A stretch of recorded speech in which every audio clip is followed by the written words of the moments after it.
Hey guys, Thogden here, and welcome back to a brand new video. Today, instead of talking about Premier League football and ranking different things, or even our usual predictions, we've got to talk about the elephant in the room. There is a serious allegation going on in the Premier League with two different players, one of which is Sandro Tonali, and the other is Nicolo Zaniolo. Now, we've got to speak about it because we can't just ignore this anymore. It's a real problem in the game, and what's actually happened is so messed up. It's absolutely insane. So I'm going to start off with the story and then I'm going to take it over. I've got Thogdad here. How are we doing? Hey, you right, not too bad, Thoggy. Now, we've all had a bet in our game before, but let's be real. As a footballer, you can't do it. There's a strict rule about it, especially in the Premier League, and even more so on matches that you're playing in. So we'll get to that. We've seen previous stories with Ivan Toney, but what's happened here doesn't actually start with Sandro Tonali. It begins with a 22-year-old Serie A Young Player of the Year last season, so one of the best hyped up kids in Italy. He's my age, 22, and he goes by the name of Nicolo Fagioli. Okay, that's my best impression of an Italian accent. That's pretty good Italian, not that there. No more banter here, because he was identified for betting on illegal platforms on October 11th this year.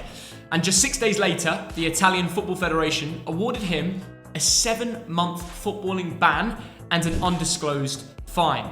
He was lined up to get a 3-year ban from football unless he spoke out, which is exactly what he did. He said, I had such a high debt that when I bet, I no longer collected anything. They told me, we're going to break your legs if you don't repay what you owe. The money I earned was only used to pay back little by little what I owed to these platforms. The player also borrowed 46,000 euros from former Juve teammates. That's when he shocked the world by ending this statement by saying, the betting app was given to me by Tonali. Thogdad. Well, and it's also relevant to talk about what else he's got in terms of punishment. He has to do 5 months of community service, and he's gonna get therapy for his gambling addiction, which is relevant here. So he's come out and said, I have an illness, so he's gonna have to go through therapy. So when this interview came out, what did the Italian police do? They busted the doors of the Italian training camp, and apparently Tonali was in tears after police took him away from the camp for questioning, and he has since admitted that he's a gambling addict, which we will get to. Now, Thogdad, let's break this down. This isn't just about Tonali. We're going to be mainly speaking about him. Zaniolo's involved as well, but he's kept completely silent. He's not said anything to the public, which is interesting because Tonali's agent actually came out and admitted to gambling on football matches, which is not illegal for Italy, but because he did it on a legal platform, which isn't certified, so they can't track him, which is part of the reason why he probably did it.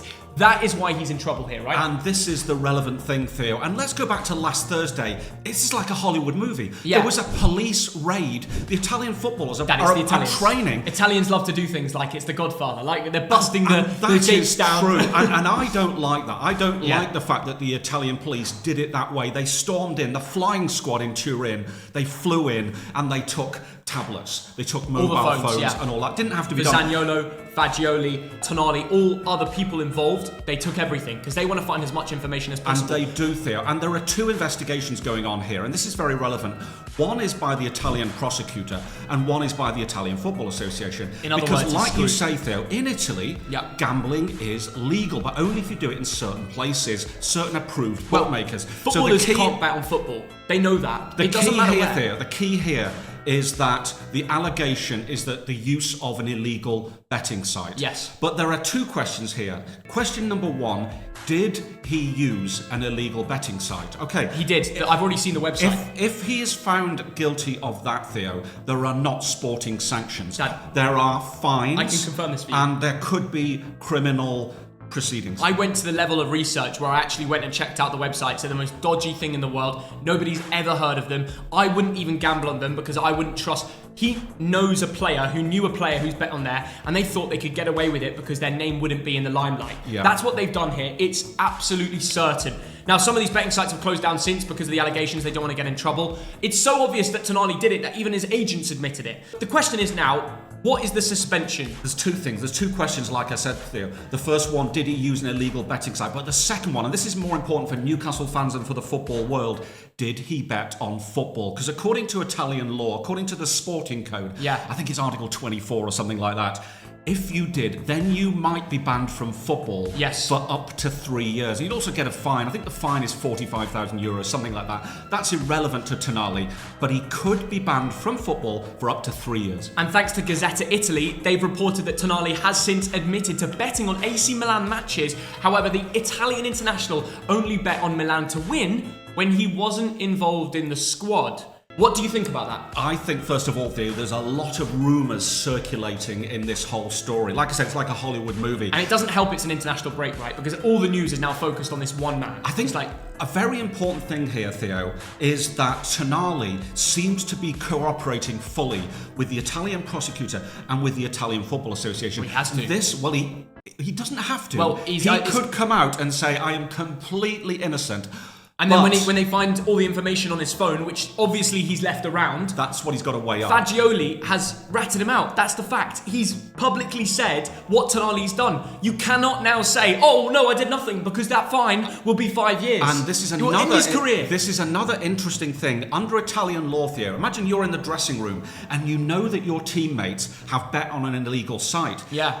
Under Italian law, you should go to the police station and grass up your colleagues. Because if you don't, you could face criminal proceedings. So how did this actually all come out? Well, I actually know, Dad. A famous paparazzo in Italy, 49 years old, called Fabrizio, not Romano, Corona. He's called Fabrizio Corona. This man is known for getting the shot, baiting out big scandals in Italy, and he's done it again. He has a Telegram page called Delinga News. I don't recommend you join it, but I will tell you what was on there. He baited out 4 different footballers, all playing in Italy, and that is 3 of which we've mentioned, and Sardar Azmoun, the Iranian, playing at Roma. All 4, he said that they were betting illegally, and once that moment was put out to the public, the press caught onto it. When the press caught onto it, the Juventus actually had to announce that to the Italian Federation. As you said, it's legal that Juve, even though Fagioli plays for them, they had to say, look, the Italian Federation, look, our player's doing this, you have to deal with it. And 6 days later, he got a suspension. So that's how it's all come about. I just don't know what to say anymore. Why are there professional football? I'm 22 years old. Yes. Fagioli's 22. He's in Juventus camp. He's the young player of the season last year. He scores great goals against Inter last minute. I watched him play. He's a baller. I watched him in the Champions League against PSG, and I thought, this guy's a talent. Why are you gambling? A couple of days ago, a few things happened on Tuesday. Number one, Tonali, of course, went and met the prosecutor's office to talk about this thing, and it seems he's admitted to betting on football, and it seems that he's cooperating. On the same day, his agent came forward and said, my client has an illness. It's called a gambling addiction. Now, that is throwing a new angle into this scenario. I get that. You look at it and you think, we need to support him rather than you disgrace. When Ivan Toney got done, everybody was on the bandwagon, it's an absolute disgrace what he did. This time, because of the way the lawyers have gone public and said it's an addiction, I don't think Tonali is getting the same backlash, which is interesting. And the same goes for Fagioli. I actually think Fagioli does have an addiction.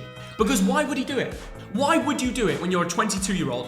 Why would you be borrowing money from your teammates? This screams addiction. Well, he's so up and coming. He is the next big thing and he's ruining it. Now, at this stage, Theo, we don't know whether he has a gambling addiction. His agent has done something very clever by saying this. If it's true, he gets a lot of public sympathy, and quite rightly, but we don't know yet whether it's true. Comment down below, do you think it's true that he's got the addiction or not? Because, of course, we've seen the previous scenes with Lucas Paqueta, that genuinely happened, but they couldn't get the certain amounts of information, so he wasn't able to be done. Could that happen to Tonali? Because it seems like there's a lot more going on. But Dad, this is good timing. You mentioned Paul Merson. Yes. I'm going to lead to a statement he made on Twitter.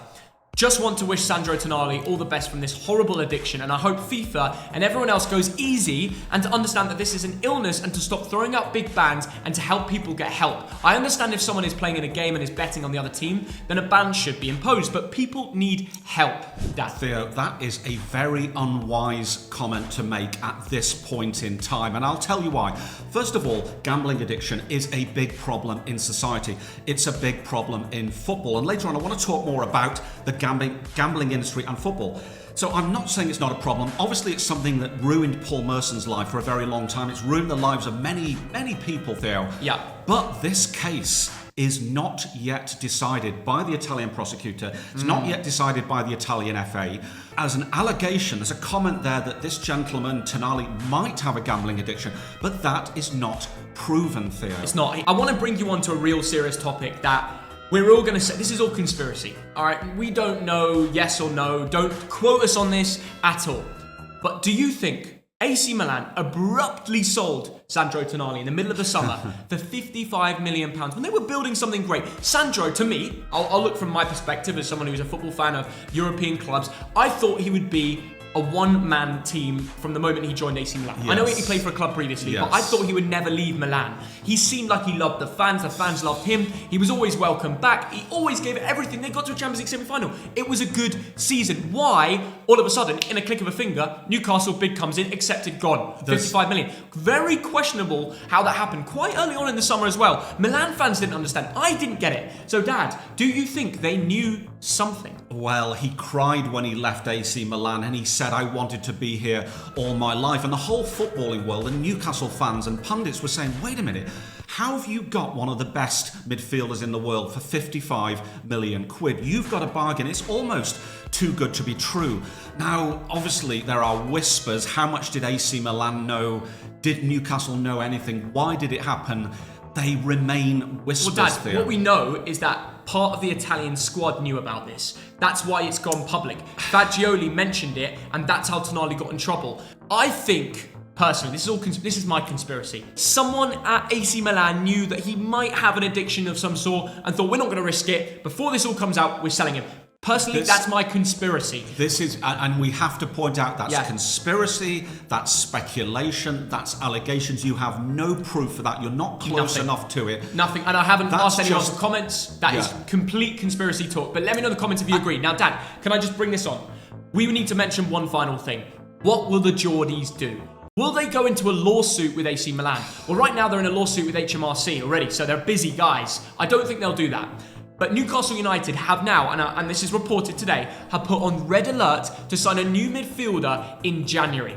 Newcastle United are anticipating an incoming ban for Sandro Tonali for illegal betting. They are prepared to dive into the market for a midfielder. Calvin Phillips on loan is being considered. However, other targets like Scott McTominay are also being discussed. Ooh. He is training right now with He's Newcastle. Allowed to play. Who says he can't play? On Saturday, he can play against Crystal Palace Football Club. It all depends upon what happens. You're innocent until proven guilty. Correct. That's it. I suspect what's going to happen. He's going to get a worldwide ban from football. I reckon a year. I reckon what he will do, I reckon at the moment he is cooperating fully. That is important. I reckon he will talk a lot more about his gambling addiction and seek help. That is important. I think he'll get a one-year worldwide ban from football. We don't know that yet. That's probably what will happen. If they were thinking about the bigger picture here, the long-term future of the club, Tonali will never step in a Newcastle shirt again if proven guilty. Now, I think the option should be looking forward to a new player. Look at Calvin Phillips. He's been sitting on the bench for Manchester City. January comes, he wants to leave. You should make him the next big player. Another thing that might happen is that depending on if he's found guilty, the club, Newcastle United, could go after AC Milan. Newcastle would have to hire the best of spies, tape every phone call, find one piece of information where they're like, oh, you know, Tonali's done this and something. I don't think they will find a way to find that information. One day, maybe we'll be sat here talking about this being in a documentary because the real story, the amount of Italian players that are potentially involved with this goes up to 40. Here's the bigger problem. Every one player we talk about, whether it's Tonali, Ivan Toney, Fagioli, there is 1,000 fans affected by this. Yes. And nobody will even bat an eyelid. People go into depression because of this every day. People go broke because of this every day.